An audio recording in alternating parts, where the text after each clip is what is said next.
Lahat po ng hinahalo namin sa halo-halo, homemade po yun. Yung kaibahan ng halo-halo namin sa halo-halo ng iba, yung ice namin tsaka ice cream. Magandang araw mga ka-foodie. Andito tayo ngayon sa St. Ives. Dito sa Purok Bayanihan, Barangay San Manuel. Alam niyo ba na ito ay isang bakery? Pero alam niyo ba na meron sila ditong isang special na pagkain na matitikman natin? Ito ay yung kanilang special halo-halo.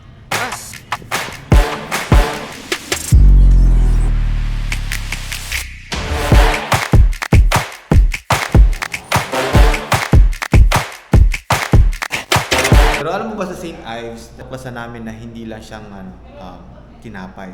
Nakikita nyo dyan sa likod ko, no? Hindi lang siya tinapay, kundi meron sila ditong masarap na halo-halo na talagang tinatawag nila na the best halo-halo in town. Pero mamaya, samahan nyo kami titikman namin ni Kuis Dags.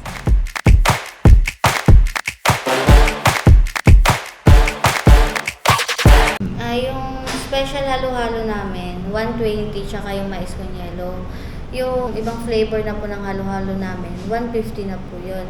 Ngayon po, may bago kaming halo-halo, yun po yung halabuko pa. Buko po yun siya, tsaka yung ube. 150 po siya, pero kung saan yung mas mahal, yun po yung mas marami yung ingredients. No? Hindi po siya tinipid.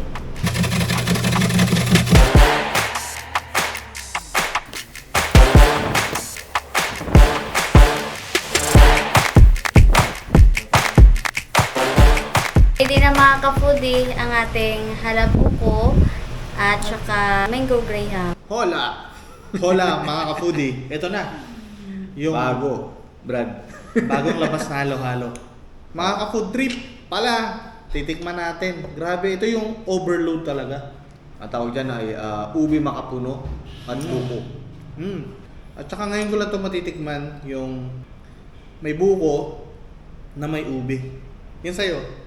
Ito, pinili ko kasi sabi nila may graham sila. So, paborito ko kasing graham. Ngayon, hindi ko alam na pwede palang gawing halo-halo ang graham. Pwede pala. So, matindi. Mga ka-food Alright. trip, ice cream tayo. The best sa tag-init. Mga mahilig sa mga malalamig. Homemade ice cream. The best. Eh, pag nilagay mo pa yung Brad, maapaw eh. Tamo, tindi, di ba? Ganyan sila mag-serve. So, hindi tinitipid. At saka mga ka-food trip, ito lang ata yung halo-halo na hindi mo na kailangang haluin. Kaya Kasi- tinawag. Kasi yung ano niya, yung ice niya ay talaga namang pinong-pino. Nakita nyo, no? Hindi mo na siya Halos kailangang lahat. haluin pa. Hindi. At saka yung sikreto dito, yung ice nila, homemade din. So, mayroon na siyang timpla. Hindi siya ice talaga na literal na ice, mga food trip. Siya ay ice Cream. cream. Parang ice cream nga. Mm. Parang giniling na ice cream. Kasi may timpla na yung ice nila eh. Oo, Sila na rin meron. gumagawa. Kasi yung ice nila, para siyang ice cream na. Tapos nilagyan pa nila ng homemade ice cream. So, iba yung ice cream sa ice nila. So, matindi. At saka yung buko na to, Brad, hindi ko mahalo. Grabe. Maapaw. hindi mahalo ang halo-halo overload ng St. Ives. Matindi, Brad. Wow, good sarap. Graham, halo-halo. Bagong produkto nila to. Halo-halo. So meron na silang halo-halo overload, ube overload, at ito, ube makapuno, buko, di ba? Overload. Tapos overload. Tapos Mango ito, graham. Mango graham overload. Ito yung tinatawag nila na classic halo-halo. Classic. At yan yung daw yung ube overload. Overload. Tikman natin. Tikman natin. So, excited ako. Talagang overload siya. Ano? Hindi mo na siya mahahalo.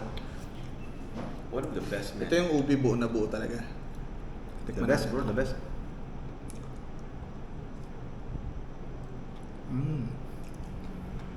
Grabe, sarap, bro. Grabe. Bro, nakalimutan ko na yung pangalan mo.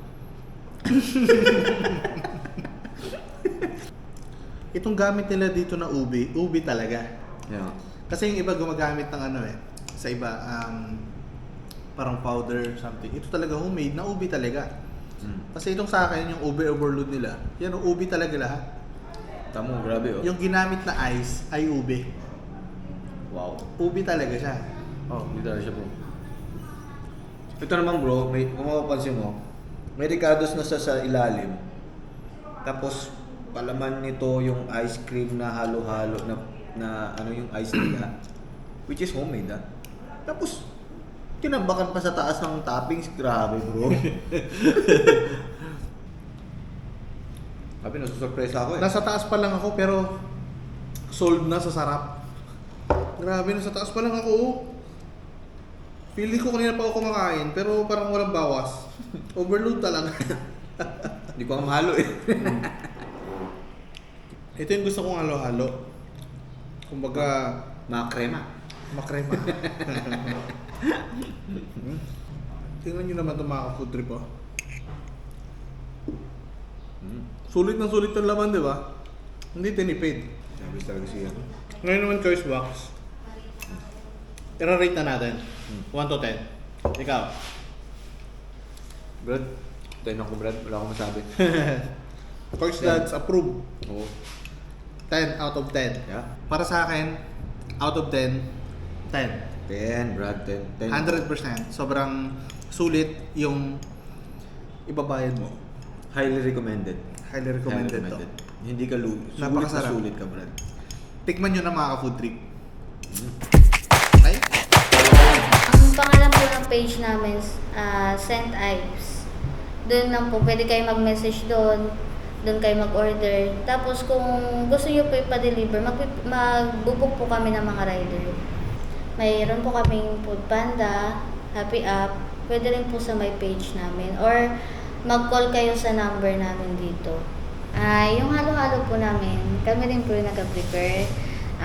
Siyempre, habang ginagawa namin yun, may kasamang pagmamahal yun. Kaya, binabalikan kami, siyempre masarap.